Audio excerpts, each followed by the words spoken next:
Make sure of covering the cutting parts to prevent the film from tearing.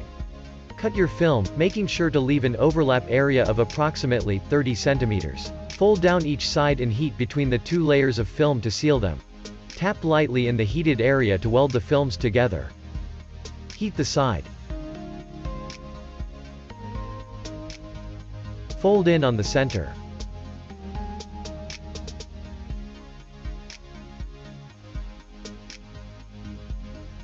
Do the same with the other side.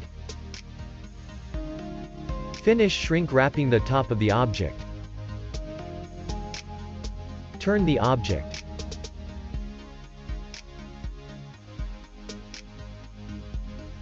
Shrink wrap the other side of the object to finish the process.